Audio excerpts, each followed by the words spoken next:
ginagawa mo? Ha? Alam mo, hindi ko na yata talaga kaya to. Bakit naman kasi, bumalik ka pa dito sa mansyon, ha? Eh, nakawala ka na nga sa hawla. Kailangan ko kasi ng pera eh. Kaya kahit ano pa yung utos ni Tita Divina sa akin, susunod na lang ako. Maligtas ko lang yung tatay ko. Kahit mag-isis ka ng sahig, ng lahat ng sahig dito, gamit kamay mo, okay lang? Tatanggapin mo? Sabi niya, wag daw akong gumamit ng basahan ni Flora, Ma'am.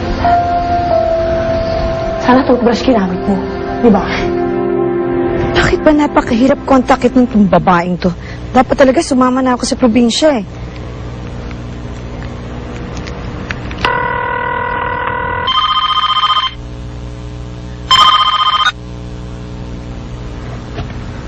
Hello? Hello, Xander. Kamusta pagkikita niyo ng anak ko? Nagkausap ba kayo? Oo, tita. Pinuntahan ko ang anak mo sa probinsya niyo. Only to realize na napakalaki ko palang tanga. Hindi kita naiintindihan. Ginamit lang ako ng Marla, tita.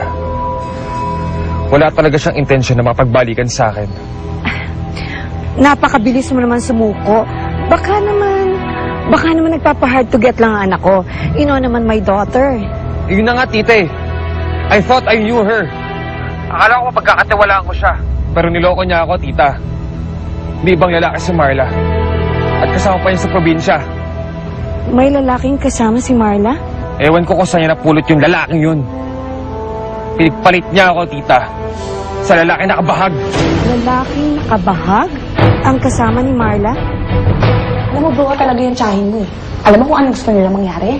Gusto nila masira yung kamay mo. Magsugat-sugat para hindi ka makapag-drawing. Kaya tutulungan na kayo na. Alam mo, baka mahuli lang tayo ni Tita Divina, madadami ka lang sa problema ko. Kaya ko na to. Alam mo, bridesmaid, mayroon pa naman akong mayroon pa akong konting ipon dun sa alkansya ko. Kasi di ba sinabi ko sa'yo, papagawa ko yun ng boobs ko. Pero, papahiram ko na lang muna sa'yo. Kasi, alam ko naman, mas importante yung tatay mo eh. Iyan ako sa'yo. Pero alam mo, hindi ko tatanggihan yung anak mo. Salamat ha. Hayaan mo. Ako bahala sa'yo. Igaganti kita dyan sa tsahin mo. Monster. Alam mo gagawin ko? Pag nagpatimpla siya sa akin ng kape, ha? Duduroan ko ng madami.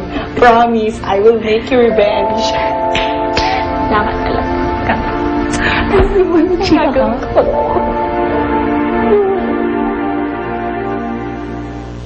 Kung nagawa niya ginaya na isalin ang buhay ko sa isang puno at nabuhay pagkatapos ng mahabang panahon, maaaring nabubuhay pa sa ginaya.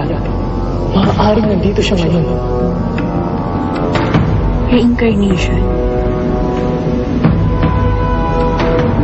Pwede kayang magbalik ang kaluluwa ni Aginaya sa panahong ito.